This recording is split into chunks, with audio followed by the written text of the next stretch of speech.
I'm Anton Stetner, and I'm hanging out with my friend Brian Margolis. Brian's out of Boulder, Colorado. We've known each other actually since the great financial crisis when both of us, all we did was work for banks. We were the hatchet man who came in and took all the foreclosures and turned around and resold them. Brian's been an amazing broker in the Boulder, Colorado area. He's also a real estate investor. Him and I do masterminds together, known each other a long time. He called me this morning and said, "Hey, let's run through a deal together." One thing we do for our clients, one thing we do for a lot of other investors is we're happy to run through your deals, look at numbers, figure out what's the best thing that you guys can do. So, Brian, what do we got? What are we looking at? How do we help our listeners and you make a big bag of money? So what we have is bought a home using the postcard method, sending a check out. It's not a real check, but it looks like a check. The people, not 1 month, not 1 year, but 2 years later called me and said, we're ready to sell. So I went and looked at it, competing with other investors, of course. It's a competitive landscape out there, and offered them a price. We agreed upon it. We closed. There's going to be some parts that are a little embarrassing here. Closed back in end of January, but started work on it. My contractor told me he got the permits, and then in February, the city came by and shut us down. Yeah. So I was like, well, wait, you're supposed to get permits. And he's like, I know, but I just started. We had a crew and we were in between. So while we were waiting for the permits, I'm like, so while you're waiting for the permits, so fast forward 95 days, here we are. I'm going on my second general contractor because we all make mistakes, but it's a trust game. And when you get lied to, the trust just goes away. And I said, okay, well, let's work on that and see what we can do. So then literally the second time, just, it's, we all make mistakes, but after 2 times. So now I'm looking at a new general contractor interview. Okay, so hold on. We're going into our third general contractor now. No, second. So I had like a contractor that was working underneath the general contractor, but they told me they had everything done. And I know like the super, if you will, better than I knew the general contractor. Yep. So that's where we are. And that was my mistake, is because the general contractor, he didn't, I don't know, just not a relationship person, where I was more with the super. And then when we ran in, and he's done other stuff for me in the past, and when we ran into these issues, he just literally, not everything is, leprechauns and rainbows, Anton. So I learned a good lesson. Oh, me too, brother, man. I've been there so many times. It's not even funny. I get it. With that is, so we're on the second contractor, and this guy came up and he said, okay, why don't you tear the thing down? But we had already done some work. And this was one of the reasons I was able to get this home was also because, small technicality, a tree fell on the house. Just, little tree, big tree. Well, and this is what's beautiful about renters or family. Did I say that out loud? Is that the renters would not allow the owners to come in and fix the trusses. So they're able to fix the roof, but not the trusses. The renters finally moved out, and that's when the people contacted me. So we went in and fixed the trusses, but with that's when the city shut us down, which is, I have no problems with that, except for we're doing everything the right way, but the GC just doesn't fit. You get the permit. Yeah, the permit. And now it's like, fine, we've applied for the permit, done all that, but now it's, how do I say this, is the email came back. I thought the GC was working on it. Another 2.5 weeks went by, and we all know time is money, and the cost of borrowing money is expensive these days. And so with all that being said, is that's where I'm going in a different direction. And the new GC said, okay, I know you spent some money here, Brian, but why not tear it down? You got a big lot, and let's talk to the city and maybe subdivide the lot. And I was like, do you know my friend Anton? So, because, it's one of those, like, you and I had lunch together a couple of months, or last month. And I was like, you were talking about that. And I kind of looked at the lot and I kind of said, well, maybe let me get this done and then see if I can subdivide it. But it's like, no, tear everything down and build like a four-plex or maybe 2 duplexes and subdivide the lot.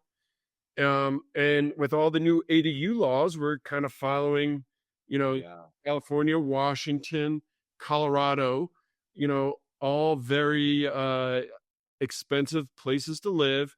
And the governments have come out and said, we want more density on the same lots.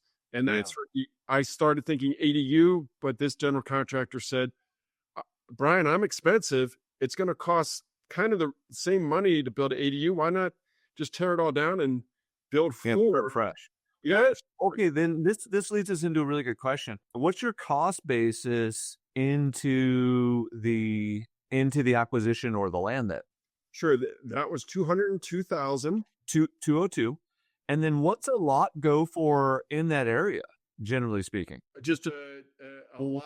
Like if you said a lot to build another duplex or a four-plex, would that also be 200 grand? Would it be 150? Would it be 300? No, I would say I think I did see one at like 170, but I did not watch to see what it closed at. So what's beautiful about this is as we continue to talk, I'm going to stall, and I know a lot just sold, and I'm going to pull it up real quickly. So while you're thinking about that, Brian, so our cost basis is 202, and you said you already did some work on it. So how much do we have already into the property total then?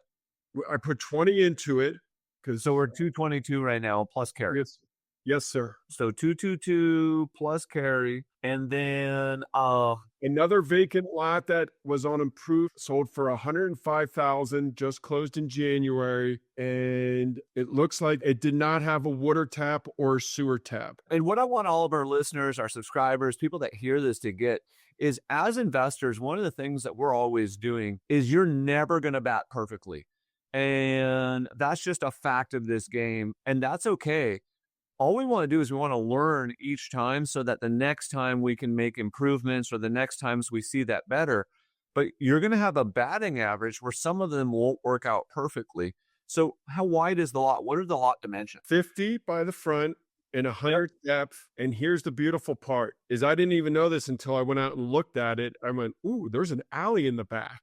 And where's access in the back? Alley access. So I've already talked to the city. It's not a main road, but they told us that there's an old garage on the property. Can you give me the address? And what I'm going to do is I'm going to pull it up on an aerial so that both of us can look at it real quick. Okay. Is it the White House? Yes. The White House with the blurred car in front. Yeah. So you can see on 2nd Street. Yes. So that is it. There's the lot, and the alley's in the back. You're coming up to the alley. And for those of you investors that are not using like Google Maps or some map program to just do this, I mean, notice how we can literally just kind of walk around the neighborhood. We see, fences beat up. We see the roof's not totally loved. We see the fascia board needs some work. So what I like, Brian, when I immediately see this is I like that all this curb, gutter, and sidewalk is already in. Correct. Okay. Because this is a lot of money. And then also notice how all of this is just like a rollover curb. So I don't got to worry about like a weird curb cut. I got water right there. I got sewer right there. So all my utilities are right here, right on site. Which is great. And how big of a stub is hitting the site? You mean for the water tap? For the water tap and for sewer. So in other words, is there a big enough water line coming in already to support 4 units? And is the sewer line big enough to support 4 units? Or am I going to have to open the street? That's a great question. I just wrote that down because that is all this just hit yesterday. Yes, sir. Epiphany. And so that's when I also talked to the city, playing telephone tag. And the city said, well, let's continue to talk about it, because one thing that I will suggest to everybody listening is that if the city doesn't want something, or your municipality, it's already a uphill battle doing whatever project you want. It's going to take a lot of time, energy, and mental energy. So work with a city or a municipality that wants the kind of improvements that you want for highest and best use. Because if you're not, you're really like, I don't know what the age group of your listeners are, but it's like, what, Into the Wind, Anton. So against a rope, into the wind. But he said, yeah, well, take a look at it. And they're going to get back to me later this week to let me know because they had to talk to the streets and utilities department. I was talking to the planning department. Yep. The planning department it's not a green light. It just means we're open to it. And open is like, And that's all that we need. So one thing I'm thinking about is, let me go through the mental checklist for you, Brian, of what I would do with this property. And then as I'm saying any part of this, what I want you to do is I want you to stop me and ask me any questions that pop into your head. That way I'm helping you the most with this one specifically. One, I would show order your listeners how young I am. I actually have a mechanical pencil and I have a piece of paper and I'm writing down Anton's. What kind of checklist was this again? Well, this is going to be your land development checklist. Yep. So I'm going to kind of mentally work through this with you in regards to like, what should we be looking at with this specific property? Gotcha. Okay. So number one, what we do is we order the survey. We get the boundary survey where they put the stakes in the ground. You see where my mouse is? They're going to put the stakes in the ground at, the corners, wherever the corners are of the property. Once again, I'm just kind of guessing, right? Right. And you can take the aerial off of Google Maps, and it's got lot lines. Now, realize these lot lines are drawn, generally speaking, by GPS, so they may or may not be accurate. Correct. But we get these corners marked, number one. Number two, we then have that survey sent over to a civil engineer. And we ask the civil engineer to do a quick layout. This property it does appear to be flat as a pancake. Am I correct in that? Yes, sir. So with a really flat property, you may not have to do this, but it's going to depend on the municipality. During the survey, you may have to get it topography mapped. In other words, you might have to get, this property over here is at 127 feet, and this corner over here is at 129 feet. And they draw the little lines on it to map it. The third thing that may have to be done, once again, this is a maybe, is you may have to get some type of a geotechnical report to dig into the earth to figure out how much water can go into the soil and where the bearing soil is. Now, that's not always required up front, so that's usually like a secondary or a third level step. But in our first level, we want to get the survey and the topography if needed. Then number two, we're going to go to our civil engineer. We're going to do a layout. We're going to ask the engineer to draw a box here on the front, assuming setbacks. And I'm assuming you probably got like a 5 yard or a 5 foot side yard. 5 foot. Yeah, not 5 yard. Yeah, 5 foot, generally speaking. Yes. Yeah, so we're going to have 5 and 5, and then is it like 15 or 20 in the front? Yeah, usually 20 in the front. So it's going to be 20 in the front. So I'm going to have them draw a duplex right here, and then draw another duplex in the back. These are my proposed drawings. And then they put together a pre-application. So a pre-application with most cities, what we're doing there is we're going to tell the city, here's what we're doing and what we're proposing. There's a narrative inside of the pre-application. Mm-hmm. It has the zoning and how we match the zoning for the area, our proposed use inside of that zoning, and the intended thing we're going to build. So we're going to build 2 duplexes or a duplex and 2 dadus, whatever your code specifically allows. Correct. And generally speaking, you pay for a pre-application meeting, but what it does is it runs everything through the city. In most of the Seattle Metro where I live, it's like $250 to $500. But then what they do is they get the public works department, they get the utilities, they get the fire, they get traffic, they get the planner, and they get all the comments. So I recommend having the pre-application meeting, submitting a complete package. And usually all we need for a package is a survey, a proposed site map, and then you usually need an exterior rendering. So we don't have the full duplexes drawn. We just have them draw a rough version of what we're going to build there with a rough interior layout. You got it. So just real quickly, Anton, something I went online and for like 3,000 America's Best House Plans. I'm not saying this is the place to go to. I'm just saying this is just me doing some searches. And for $3,000, they came up with plan 963 whatever. And that's what it was going to cost for me to get these plans. So Good idea or a bad idea? I hate those online plan things, and the reason I do personally is I can't have a relationship with them. Okay. And I know you personally. I know you're a relationship guy too.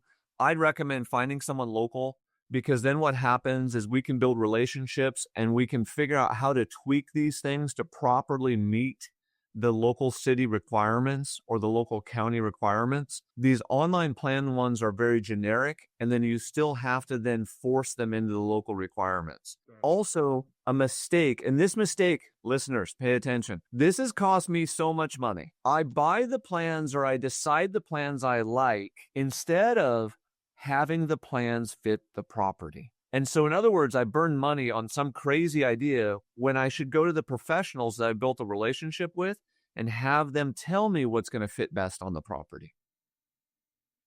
Because you don't build houses every day. I don't build houses every day. My partner builds houses every day. But I don't know exactly what's going to fit. So I got to go to the professional, have them draw an exterior rendering, have them draw a floor plan. It's probably going to cost you around $1,500. Your survey is probably going to cost you anywhere between $2,000 to $4,000. It's going to depend on a hard marker. It's probably another $500 to throw the topo in if needed. And because it's your first one, I just throw the topo in anyway. And then it'll probably cost them $500 to just draw the site plan. Do you know if Boulder or Firestone or whoever's in charge of this requires a drainage plan? I'm just assuming yes, because we're in such an arid climate, and we had a huge flood 12 years ago, and everybody's flood maps and zoning and drainage changed. And So then what you want to do with that, Brian, is you want to go down the pre-application checklist and you want to see if a drainage or a stormwater plan is required for them to do a pre-app. And you may want to do a rough sketch of that too. That's probably going to be another $500 to $1,000. And who does that? The architect? The engineer should be able to do that. The engineer? They should be able to do that based on soil types in the area. Now, once again, if this starts to get complex, then we've got to get a geotechnical engineer involved. You shouldn't have to get a geotech at this level. Right. So, but maybe a soils report potentially. Maybe a soils report. You are correct. But I don't want you to spend that money until we know we have to have it. So the goal of the pre-app, everyone, is to spend as little money as possible, but figure out as much as possible. And so I want you to think about, how do I get 10 to 25% of the preliminary ideas of this project onto paper so I can have them evaluated as cost effectively as possible. Gotcha. Generally speaking, once you pay for the thing and submit it, then they're usually like anywhere between 2 to 8 weeks. I would recommend for you going to the in-person one, because you're local to this property, correct? Yes, sir. Yeah, so a lot of times they'll offer a Zoom or a Teams or an in-person. Go to the in-person, because then you can also work on building the relationship. It makes it a more personal thing that you're doing with them. Correct. And then what I want to recommend to everyone is that when you go to these, your goal is to be Columbo, from that old detective show. You don't know anything. You're dumb. You're just asking really good questions. And so I'm like, hey, here's what we're thinking about. We're thinking about putting 4 units onto this property. What roadblocks or hurdles do you think that there would be? How would you tell me to do this? And so you literally ask them to hold my hand and guide me through it. Okay. And then so usually a lot of the times they kick out notes beforehand. So they may kick out notes before the meeting. So I'll have a pre-meeting with the engineer to review those notes, Brian, for us to come up with our list of questions or things that we want to discuss or propose, because they may start pushing back on something. Let me give you an example. They may push back, and normally, let's just say they allow like 0 on the alley right here. But all of a sudden, because it's a corner, they want an extra, 10 feet on this side. But in the code, it says they could do a deviation and give you the regular 5-yard setback. So sometimes there's additional setbacks from corners. Correct. Okay. Another thing that always seems to come up is parking. Correct. Based on the number, and it depends on how they measure parking. If they're measuring it based on bedrooms, we may have to convert this to 2-bed, 2-bath, duplexes in order to meet the parking requirements, both on-site and off-site. Right. And no, that's a really good point. And as the major cities, now we're out in the country, we're like 30 miles away from Denver. So, but Denver and all the cities in the suburbs, it's coming, is parking requirements are now, it's like a half a spot for every 2 bedrooms, which you're like, wait, excuse me, a half a parking spot for every 2 bedrooms? Where like 10 years ago, you needed 1 parking spot for every bedroom. And as we're trying to increase density, they're making, in my experience here, is that they're relaxing the requirements on parking because that's stopping large projects. Same here in the Seattle Metro. All of our parking requirements are being relaxed. Once you get all that in and have the pre-meeting with your engineer and you get all of your questions answered, then this will help you to figure out if this works. So, real quickly. Yes, always. You said with my engineer. So I'm in this pre-meeting. Is my general, like you said, your partner is a builder. Is he a general contractor? Because yes, well, I pay my general contractor to go to this meeting too. So my GC and engineer, myself, is there at the prelim meeting. I would say half the time my partner is in the meeting. The other half the time he's not. Okay. Because I know enough to be dangerous with construction. And so it really just depends on the specific project. For you, though, or anyone who's in the beginner phase of this, I would absolutely recommend you have your GC with you. Okay. And then the things you want to watch out for is fire hydrants. Are they going to force me to drop in another fire hydrant? Are they going to force me to increase the size of the water line or the sewer line? In other words, do I have to reopen the road in order to tap it? If I have to reopen the road, how deep is it? Okay. The deeper, the more expensive. And the busier the road, the more expensive too. Bingo. And the busier the road, the more expensive. And then also, you want to ask if there are any additional utilities in the road that you need to be aware of. For example, we did a subdivision and there was a fiber optic line in the road. Mm-hmm. So we had to pay not only a flagging crew, but a special one guy. This guy's job was to monitor the equipment near the fiber optic line. And if you knocked the fiber optic line out, it was $10,000 an hour for every hour of outage until it was repaired. Wow. Yeah. And brother, that's a 5 years ago number. So it's probably, with inflation, that's probably 20 grand, 25 grand now. And so those are the things that we're always aware of. And then you want to look at your fees. You want to look at the permit fee. You want to look and see if there's a land use or a land development fee or a stormwater fee, right. Parks, schools, traffic, mitigation. As you're going through it, you want to make sure that they give you a full list of all the fees that you're going to go, because this is how we're going to figure out the budget. So once you get through this part, assuming the project is a go, and we have a general layout now we can go through and run all the numbers.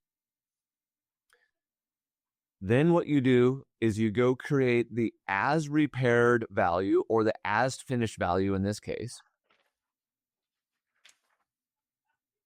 So we get the as finished value of the finished product. Right. Minus carry. Okay. Right. Minus cost of construction, minus land development. Okay. So land development in this example is going to be, it's probably going to cost 10 grand, 15 grand just to demo the house and throw it away. Yeah. Does the city or does the age of the home require an asbestos test? Oh yeah. When I say, oh yeah, I'm assuming, because it's just a little. Now, when you think of Firestone, what comes to your mind? Tires. Exactly. This was one of the original towns that Mr. Firestone built. Oh, really? Production plant like 120 years ago. And he built these little homes. Wow. For the workers. Awesome. So the town of Firestone literally comes from the Firestone family. And these were like, you go back when you think we learned this in whatever school, high school or college or whatever, that, the big production builder of whatever plant they were doing, manufacturing plant, had little homes for their workers. This was that little home. That's how Oh man, old it is. that's crazy. That's crazy. So as we're looking at this, and then looking at this site, what we want to then be thinking about is, okay, when I build this new duplex here, what's it worth? What's it going to cost? Right. What are my soft costs? Those soft costs are my permits, my land use, my hookup fees, the mitigation fees, all of that things. And you want to put all this into a spreadsheet. And that way you can look at it and move things back and forth. And what you do in the beginning is you just do a price per square foot for the construction until you get the final bid, because this is your first true pro forma. So this is like version 1. Just do a price per square foot. Don't worry about having the exact number. And I just wanted to zoom out. Oh yeah, you're totally in a rural area. Yeah. The good thing about rural areas, brother, is that the municipalities are generally really friendly and they're generally very helpful. Yes. I've learned that just because I developed some stuff in the next town over, and you talk about going in a relationship. I went in for the meeting and I actually wore a University of Arizona shirt. I have a child that goes to U of A. I'm in Colorado, but I was like, you know what? I'm going to wear the U of A shirt. Yeah. It was Father's Day, so I was like, all right, I'm wearing this shirt. I walk in and the city planner is wearing an ASU coat. I'm screwed. I'm like, of all the college shirts I have, and he just came in and he goes, "This is not going to go well for you." Oh, that's awesome. But it was such a great icebreaker, and you just talk about relationships. But if I didn't do that, like I see you're Apple, you're in Seattle, but you got a New York Apple hat on. It's like, those are the little things. It sounds goofy, but the relationships and going in person. I know this is Zoom or somewhat of a Zoom or whatever this program's called, but same idea. Just trying to do something to relate to people or start a conversation. Absolutely. Absolutely. So anyway, it's the first true performance. So we have what's it worth? When you say what's it worth, am I looking at like builders that are building production paired homes or duplexes that are building like 400? You're looking at the new construction. This is a really good point. Thank you for bringing that up, Brent. New construction, generally speaking, across the United States sells for anywhere between 5 to 15% more. In the Seattle Metro, the new construction number is actually between 10 to 15% more. So yes, you can look at some resale, but you have to realize new construction comps will always sell for more. And so when I'm going against those builders, and they're not the Lennars, or the Richmonds, because they're not, these are more infills where they're building 200 lots and it's a smaller builder. But what I've also noticed is, let's just say they're selling for $450. Okay. Yep. Where they're at a 2-car garage, 3 beds, 2.5 baths. 18, just call it 2,000 square feet for easy numbers each side. So 4,000 square feet. I don't think my lot's big enough to do that. And all that aside, is I also noticed the builders offering 2.99% financing. Have you noticed in some of your, or talking to other people, as a small, like just doing a little tiny infill, I can't get access to that kind of borrowing money. No, we don't have that kind of capital. Yeah. We don't have that kind of capital to do that. Are you doing anything creative at the end product to do it, or just saying, hey, here's our product for $450? Yeah, you can go live over there, but you've got 200 other paired homes next to each other. Here you don't. Is like, I'm just trying to figure this is a really good question. It's like, how do you properly position it inside of the market for maximum disposition? And what our goal is we also don't have the same level of carry costs that, a DR Horton has. We don't have 50 homes that are on the market. So one of ours that we actually just put on Thursday, we just made sure that we were one of the best deals in new construction. So as long as I'm comparable to the competition or maybe even slightly less, I'm talking $5,000 less, you're probably going to sell. Gotcha. All right. And you just nailed something on the head. A lot of people Brian, they may not want to live in an HOA. They may not want to live CC&Rs, things of that nature. And so this allows people a different level of flexibility. I want to share with you this spreadsheet, though. I was going to ask you, you brought that up, and I did make a little note, like, to circle back to it. Yeah, so let me share this just so we can see this real quick. There we go. Now it's readable. So what we start to do inside of these pro formas is we're figuring out is this is a syndication we're doing, right? Okay. So we get land cost. Land cost is the cost of it. Then we get a miscellaneous number. Miscellaneous, this could just be extra items you're adding on. The construction costs, and you can see my formula up here, the size of the unit times 4 units times price per square foot. Okay. You can also see it right here in the box. Okay. Site improvements on this one, lower only 20 grand. Oh, it doesn't like what I just did. 20 grand. Buffer. We just take the cost of both of them above and we add in 5%. Okay. Okay. So that's your formula. Gotcha. So architectural engineering, construction management, legal fees. This is a $2 million project. I should make that clear. So real quickly, construction management is, in essence, that's your GC? Yeah, correct, sir. Yeah, that's the GC's fee to do this deal. Gotcha. Okay. Is that legal? Is that fee, because you said a $2 million deal, is this a 12-plex? And the reason I'm asking, this is 4 townhomes. 4 town. So, but will the GC, let's say if you're building 2 townhomes, would that price be still the same? Because it's still the same amount of time almost, or it would be a lot less? No, and not a lot less. It'd probably be 50 grand. Okay, I understood. That's where I was going with it. Thank you. Yeah, so I mean, in my area, I can get stuff built for cost plus about 25 grand a unit. But remember, everyone who's listening, I've been doing this for 20 years and I've got like relationships. I'm going to tell you it's going to cost the average person between 15 to 20% plus cost. Okay. So construction surveying, permits, insurance, bonds, traffic, parks, schools. See, we've got schools in here, but there's no school mitigation fees on this one. The building review fee, the water fee, the sewer, the electricity, stormwater fee.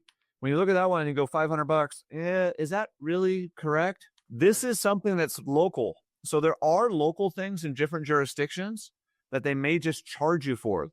So this one literally has a drainage plant investment charge. In other words, Brian, they literally are not making enough money and they've got to do a large capital improvement.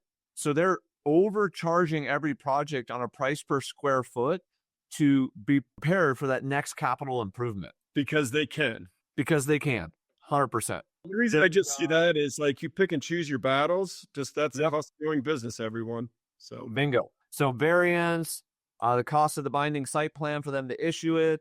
In this one, I have a developer fee. What is that? A developer fee is generally between 3 to 5%. This is just an add-on cost because this is a syndication. The moral of the story is this is what you want to look at. And then you want to look at it multiple ways. You want to look at it, all right, if I start building it and getting my construction debt on it, what does it look like? What does it look like when we decide to start carrying it? Okay, what interest rate is that going to be at? What are the units rent for and at what cap rate are they operating? What's the potential additional income or potential additional expenses? So we've got additional expenses inside of this one: repairs and maintenance, general administrative, contract services, make ready, management fees, insurance, property taxes. And then what we do, Brian, is we start to look at it from multiple angles. We look at what's the cap rate and what will my cash flow be if I'm renting this. And then we look at it, secondly, if I sell the units individually, and third, if I sell the units as a group. And then fourth, we look at it, okay, now I've held it for 3 years, 5 years, 7 years. What happens when I hold it during that same time period and then I sell them individually or sell it as a package? Because one of our long-term strategies is we always want to come up with multiple exit strategies so that we know the best way to get out from underneath this. This is how we look at it. And then the thing that you have to do is your goal when you build this, Brian, is for you to add in anywhere between a 10 to a 30% lift Let me explain what I mean. If your project's worth $2 million as you finish it, if you could create anywhere between 200,000 to 600,000 in equity, I wouldn't do the deal for 200,000. I want to make that clear. So in an ideal world, you're going to create 20 to 30%, because then you just hit the big boy burr like we talked about at that last mastermind, where you've created enough equity where you can refinance and get your cash back or have zero cash into the deal. Okay, I just threw a lot at you, brother man. What are you thinking? Well, what I'm thinking is I'd love, I don't know if you share your spreadsheet, and I'm just trying to move my camera back over here. Just as an example, and then I will send this to you. This is about a $5,500 spreadsheet. So do not share it with anyone else. And people who are listening to this, we will build one if you really, really want one, but I won't give you this one because that's what this cost. But Brian's my homie, so he gets it. Thank you, Anton. I know who's buying lunch next time. All the fingers are pointing here. And I'm This is also set up as a model for outside investors. Gotcha. And that's where, that's where I'm just trying to figure out how much capital I need, because do I need to go out? Do I go to my homies? And Yes. when I do that, because it's always better to have other people's money instead of always your money, because there's going to be other, let's say this project, or even your 12-unit project, to build 4 duplexes, what I've been reading is going to take probably 18 to 24 months from today. And during that 18 to 24 months, what I'm saying is, I'm going to have other opportunities. Yeah. I don't want to be cash strapped. Yeah. I'm like, hey, this is, and I use baseball analogies, and I'm not a baseball fan. Colorado Rockies, worst team in radio. Great place to watch a game, though. But anyways, if this is a double, let's just say, and that's where I want to go back to your lift analysis of, 10 to 30, but really 20 to 30%. Let's say this is a double. In the next 24 months, I may come across a triple. You will. You will. And all of a sudden I'll be like, oh, I don't have the capital because I'm stuck on second, and I could have a triple. Is that how you think too, Anton? That's exactly how we think. So, a couple things. So let's break this down. Is number one, if this takes 18 to 24 months, you've got to figure that into your carry. Correct. Number two, this should not take 18 to 24 months. All right. Thank you. Now, if it's going to take that long because you have to subdivide or do something, what you would do instead, Brian, is you would do phase 1 and phase 2. Phase 1 is I just go get a permit today for the duplex in the front. I build that immediately,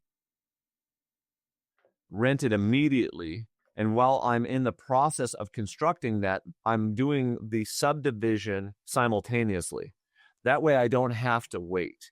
Otherwise, what happens is my carry will get too big over a long period of time. Agreed. And now this is like you talked about options of like cap rate, cash flow, if we rank, Yes. sell it as individually or as a group, and then hold it for 3 years and do the same analysis. I'm also looking at this to make it more complicated. Do I keep the building there, spend, $50,000 refurbishing it, rent it out while I'm subdividing the back half of the lot to build a duplex and only build one duplex on the back half of the lot? That's where I'm trying to figure out what is the highest and best use, or do I tear it down? And that's where that was the other questions I had for you to get this whole thing. No, this is brilliant. You got to go into the city and you've got to do the pre-op regardless. And as you're doing the pre-op, what you do is you say, well, what if we kept the home in the front? So propose option A, which is build 2 new structures. Option B is keep the home in the front, build a structure in the rear, and have them tell you how to do that. Then you run 2 different pro formas, Brian. Mm-hmm. You run a pro forma on fixing the front house and just building something behind it, and you run one on tearing it down. And then we just let the math speak to us. Having said all that, I will tell you I have a bias for I'd rather tear it down and have something brand new for us personally if we're going to keep it as a rental, because less maintenance, less headache, plus do the cost segregation, get bonus depreciation, and get the 45L energy credit. And because you and I are both real estate professionals, that's going to be a massive write-off for us. And so Generally speaking, I lean that way because in the big, beautiful bill, they're bringing back 100% bonus depreciation. I believe that's going to pass the Senate. What kind of depreciation? Sorry, I missed that. The bonus depreciation. So it is, you did say bonus. Okay, I just didn't. Yeah, so remember these guys, U.S. tax advisors. What we do is we do the new construction. We send it over to them. We get the cost segregation report. And then we take as much bonus depreciation as possible. And this is one of my methods, Brian, of basically every year we work our taxes almost back to zero by doing this. And you're going to get more depreciation out of building a brand new structure because you're going to add more in structure value to the land than you will in rehab. Plus, you get to take a little bit for the thing you dozer. That's great. It's just gangster. Okay, here's option C. We did option A, keep home in front, build while you're doing the subdivision. And so now you're renting the home in the front, subdivide it, build a duplex 2026, let's call it. Or option 2 is tear it down and start building both. And while you're building both, or build one in the front at least while you're still subdividing before you start building 2. Yeah. Option C is the city says, you can't do that with the alley. Let's just say the lady I talked to at planning, City and Streets axes us, but they say, but you can build an ADU and it doesn't have to be attached, which I've already found out. Yes. So now I build a 1,000 square foot. Well, it's usually about 40%. It's going to be about a 600 square foot ADU, but that's a 2-car garage with an ADU on top, possibly. Love it. And do that. And that's kind of the way around. And it's an ADU, from what I'm understanding, is I don't have to pay the extra tap fees for water. Not 100%, but that's what I've kind of been reading. So what I want all the listeners to get, and this is super important, time is money. So if you have the difference, Brian, between making an extra 200 grand in, creating an extra 200,000 in assets and 50,000 in equity, right? Mm-hmm. But it takes an extra 9 months to a year. Us personally, we are skipping that every single time because we want to get the speed, we want to get the roll, we want to make it happen. Okay, so if that's the case and the ADU saves you 6 months, 9 months, I'm probably going to lean that route, permit everything now and go as fast as humanly possible and then just go find another deal. Got it. And that's where I kind of, sometimes we get stuck in the quagmire of options. Yes. And that was the third option, which we briefly spoke about ADUs in the beginning, but that was the last one. Like sometimes the city says, yeah, great idea, Brian, but we'll let you do the ADU. And then with the ADU, I'm not subdividing. I'm just building that on and looking at that. And now I try to sell the whole thing together or rent it out, 2 different rentals for a year or 2. But I want you to look at it all the ways. I want you to keep it if you can literally break even, but get your money back. My goal for you is to get the money back, not the cash flow. Yeah. Having the cash to go do the next project is more important than $500 a month or $1,000 a month. Great way to think about it that way, because I was a little foggy where you're going with that until you just said that. Why not have $500,000 to go get the next project, which might even be better and bigger, the triple, if you will. And instead of getting $500 a month, which is a cap rate of, 4.2%, and it's hard. Cap rates are hard right now. Cash flow is not that exciting at $500 a month for all this. No. So I'm going to show you this one we just did a dadu on. Oh, this is really recent. That's cool. Yeah, this is from February. Oh, good job, Google. Okay, so we bought this. Well, one of my guys, literally, no joke, he started way down there and he door knocked everything for like 20 blocks on one side. These people said they would sell. Okay. Oh my goodness. This has already got because this is from February. There's the dadu we built in the backyard. You can see the survey pins right there. See right there? Yep. See right there? Yep. Okay. So the home in the front, when we redid the home in the front, it lost about 10% of its value when we got rid of this of its backyard. Now let me show you the actual backyard one. So this is the listing we built in the backyard. This just went on the market, brother. So this has been on the market 5 days. 3-bed, 2.5 bath, 997 square feet. cute little 2-story, Yep. single car garage. Yep. I'll make that as big as I can. Gotcha. Well, everything's brand new. Everything's brand new. You've got 9-foot ceilings inside, LVP, quartz, wood count, wood trim. You've got your mini split, so it's got AC. It's got an 8-foot door. The bedrooms are kind of small because it's 1,000 square feet, but it has its own master bath. It's got a walk-in closet. It's got a single car garage, and all of that is selling for $575 in our area. So the beauty of something like that is I can permit that and build that in anywhere between 7 to 13 months, depending on, what the process takes. That's quicker than a subdivision. I'm talking built, on the market, ready to go. The permits in our area take about 3 months. All right. So with that ADU, you're selling 575. Is there now a property line? Were you able to subdivide that? That's correct. Okay. Perfect. In Washington State, we've got a really weird one. It's called the Condominium Act.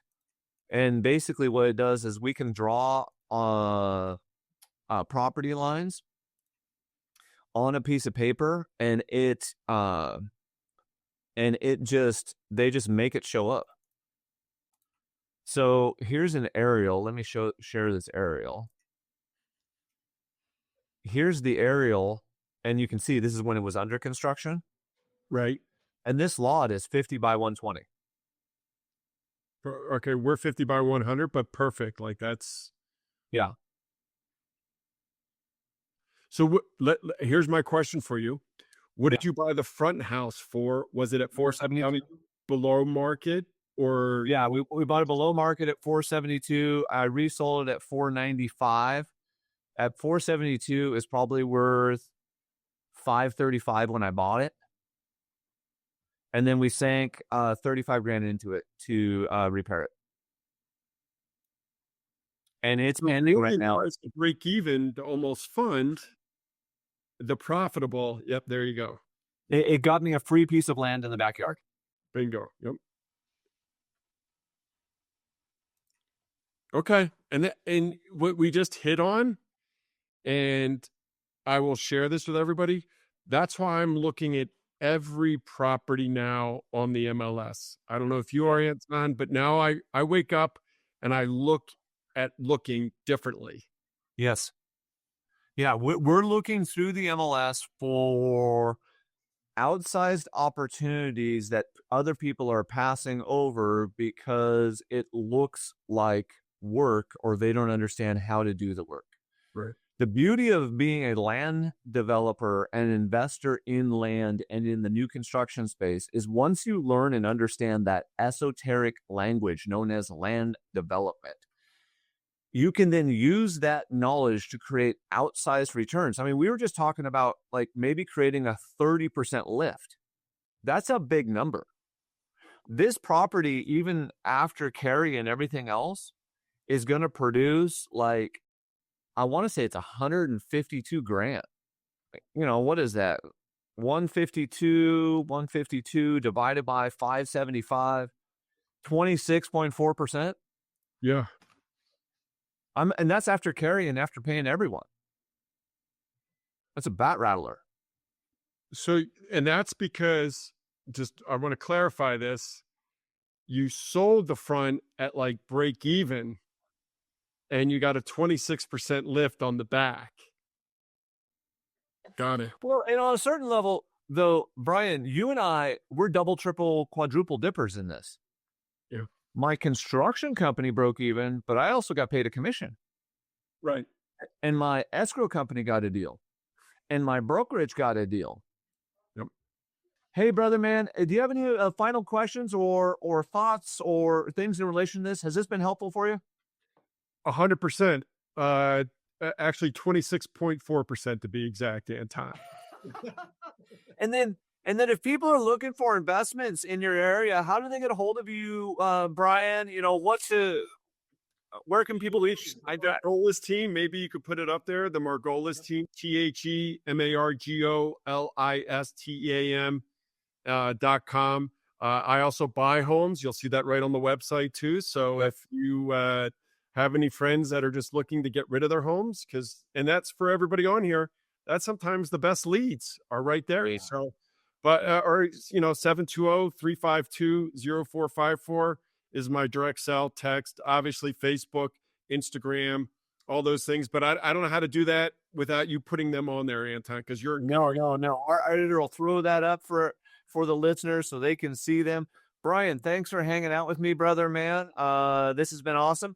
If you got questions about, investing, land development, drop them in the comments below. Hit us with a DM, hit that magic subscribe button, and share this with someone who needs to see this. Because, I mean, honestly, we just talked about how to dramatically change your life with real estate investing.